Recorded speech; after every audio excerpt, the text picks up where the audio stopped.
How did Leonard Fournette find the next chapter of his career? And is there hope that maybe the dual back system, or whatever you want to call it, is what could work for Zeke here with the Cowboys, or quite frankly, a lot of teams? So yesterday in the Super Bowl, and I know most things were working for Tampa in the Super Bowl, but Fournette and Ronald Jones, McKinney ISD's own Ronald Jones, 28 carries, 150 yards on the ground, and another touchdown. And then Fournette added another 4 catches on 4 targets for 46 yards. So those two, they combined for almost 200 yards of offense. And Leonard Fournette has been, I want to say, a revelation just in terms of, like, Jacksonville was done with him. And it's not like Jacksonville was overwhelmed with talent. They're like, well, we have too many good players. We got to do something. And so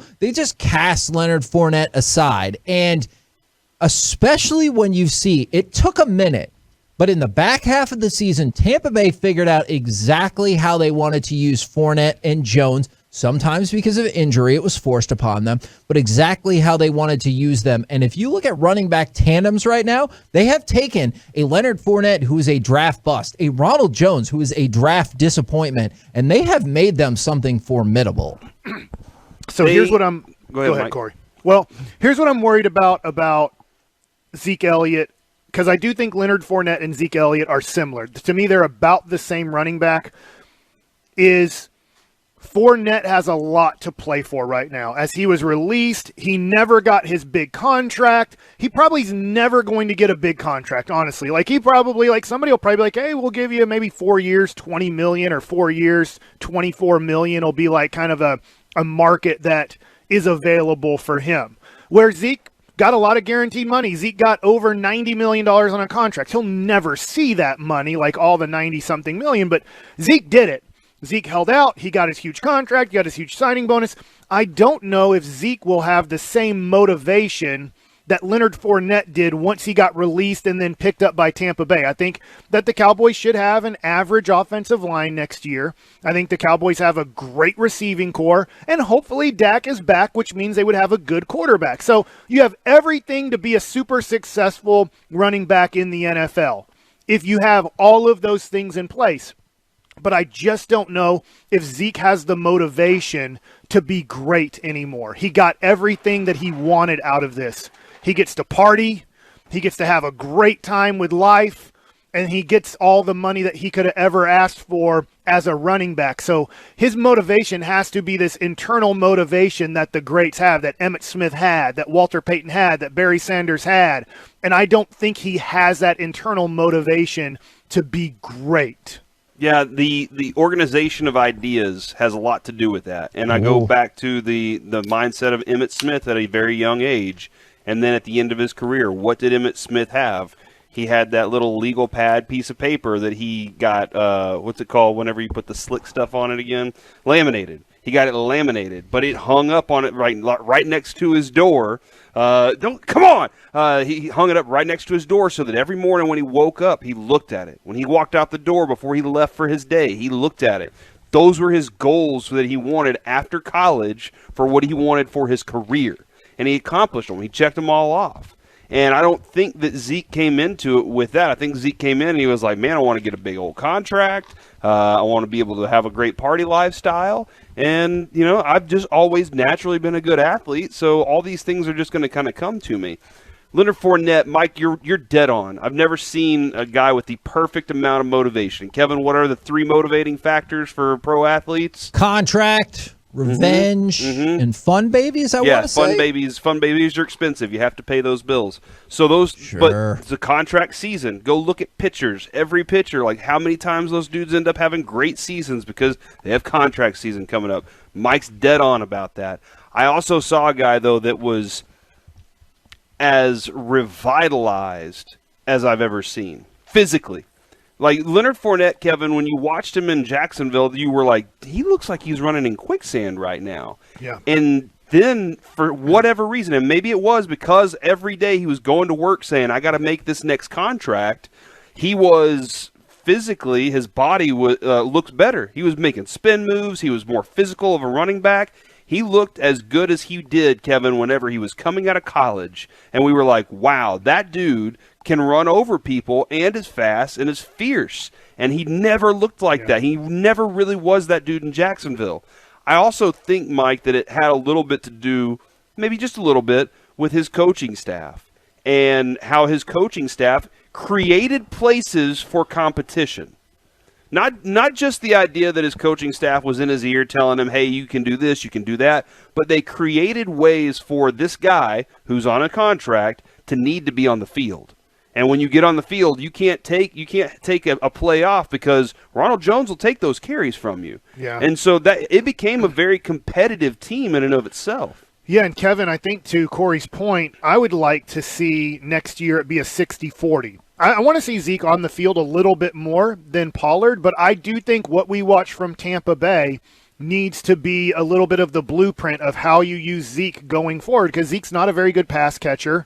He is a very good blocker. Pollard's not that good of a blocker. He got a little bit better, but I'd like to see like a 60-40 split next year. Okay. I think that's where Zeke fits. Okay, let me ask you a question real quick. When you watch Tampa Bay, especially in the last half of the season, do you think that, like, let's just say it's a 60-40 split in Tampa. I know you're referencing Dallas. Right. Do you think that is a static split, or do you think it can change depending on week to week, play to play, how it's going? Like, would you like to say it's going to start Zeke 60-40, but there is room for flexibility depending on how it goes? Yeah, I don't think you want to be stubborn in your ways. It might even start off 80-20. If Zeke were to show up to camp just tremendous shape, and it looks like, man, he's a little bit crisper in catching the ball, right? Because he kind of battles the ball. It looks like the ball's trying to beat him up when he's trying to catch it. He's just trying to see if he can catch it. And he catches it, I'll say 75% of the time, but, it's not like clean looking where you just snatch it and go. He struggles with that. Pollard doesn't. So I'd say things, game dictates where you want to go. If you want more of a receiving running back in this game, because maybe you feel like matchups, you can get, a linebacker on Pollard more, or you can then maybe that game is 60% Pollard and 40% Zeke. Maybe there's a game where you're like, we can really pound the ball up the middle and get those 4 to 7 yards and they can't stop it. Then maybe Zeke plays 75% of the time because of that. I think, Kevin, for that purpose, you save his body a little bit. Yes. But more than anything, add to that again. Now you have a reason for him to be motivated. If he really wants the ball more, if he really wants to be that dude, he's going to have to compete with Tony Pollard for those carries and those touches. Like it seems like such a small mind game to play with a guy that makes $19 million. But it turns out to be a big factor whenever you come to the grips with these guys are just naturally competitive. I wish that the Cowboys were better at repurposing players when it's not working. Like, for example, I wish we were better at using Jalen Smith as like a part-time player. Well, we can't use him as a part-time player because he makes full-time money. Okay, well, that mistake has already been made. You can't fix it, so repurpose him. Like, look at Tampa Bay. Now, I know Tampa Bay didn't have to like suffer the contractual problems of this, but Gronkowski was done, and then they brought him back. But they brought him back. He wasn't going to be their star tight end. Like, that was evident pretty quickly. So what did they do? Oh, we're going to use you, and we're going to deploy you in very specific patterns and be effective at it. He's been fantastic. Antonio Brown, when he started having problems, he was still one of the best receivers in the game. He is not viewed as one of the best receivers in the game. Well, when they use him well. I really wish, same thing with Leonard Fournette. Leonard Fournette was a top-notch draft pick, just didn't work out, so they deployed him a different way. I wish the Cowboys would go, you know what, we probably did pay Zeke too much money, but we could still make him a usable piece of this by comboing him up with Pollard. We paid Jalen Smith too much money. Well, let's do what he does best. If you want to just start bringing him in, letting him run after the quarterback on third down or whatever the hell you want to do, like, use him in another way because the way you're using him doesn't work. Don't let contract dictate it. Like, you made a mistake and repurpose. And I think this, too, and I'm not Autoflex Leasing fan text, if you guys are looking at it, maybe people are saying, because I can hear this, like, in my head, the very big Zeke supporters, and I get it. They'll be like, well, what were you supposed to do? You saw what was last night there when you don't have an offensive line, and this year the Cowboys had a decimated offensive line. Okay, I get that. why wasn't he dominating in 2019 then? Why was he struggling so much to run the ball? When the Cowboys gave him the ball 20-plus times a game, why was it so tough for him to run the ball over 10 yards every once in a while? And he could never do it for over 25 yards, right? I mean, I'm just asking, like, can you have some of those Fournettes where there is no hole? Because I get it. Sometimes there's not a hole, and you bounce off the first or second guy, and then you pop it, and you get 10 to 25 yards because you're able to keep your balance in the muck, bounce it out, and then get another 10 to 15 yards. And so that's for 2 years now. I'm not basing it just on 2020, just on not having Dak, not having your offensive line intact.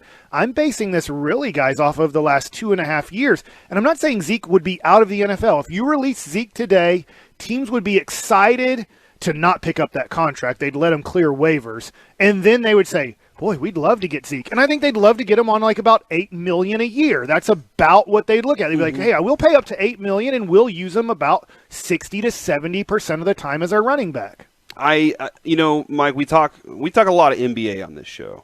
And I've been listening because I told her.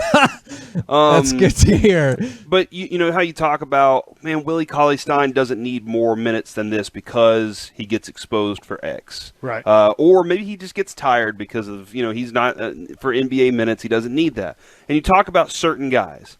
And I think the Cowboys thought, man, Ezekiel Elliott is Emmitt Smith recreated. Yeah. His body's just always going to be in this great shape, and we're always going to be able to use him this way. That's why they gave him the money. That's why. Plus, give him the money. That's going to be a story to go on Sunday Night Football and Monday Night Football. Like, all those things are going to be stories for these guys. But whenever you look at how the best success rates, maybe he is at a point where he's getting a little exposed in his body, and shrinking those numbers down is the most helpful thing. So when it comes to the question that Kevin asked early, Leonard Fournette revitalized himself. He looked like a different running back. And somebody said maybe he did quit on Jacksonville. I think a lot of people would quit on Jacksonville, seeing what's going on within that organization. Nice. But because he was in limited different types of things, he had fresher legs, he had a fresher body, he had a fresher approach. And when you're asking, can Zeke do the same thing? I don't think Zeke can do the same thing if the Cowboys' plan is to go out there and give him 350 touches, on the ground, and then 100 targets. I don't think that's going to work for them if their real plan is to win football games. I think if they can figure a way out to find a good balance, then, and sometimes it's going to be tough. It's going to be tough for Zeke to accept it at some points. But I think that's where McCarthy has to find that balance and really show the control he has with this team.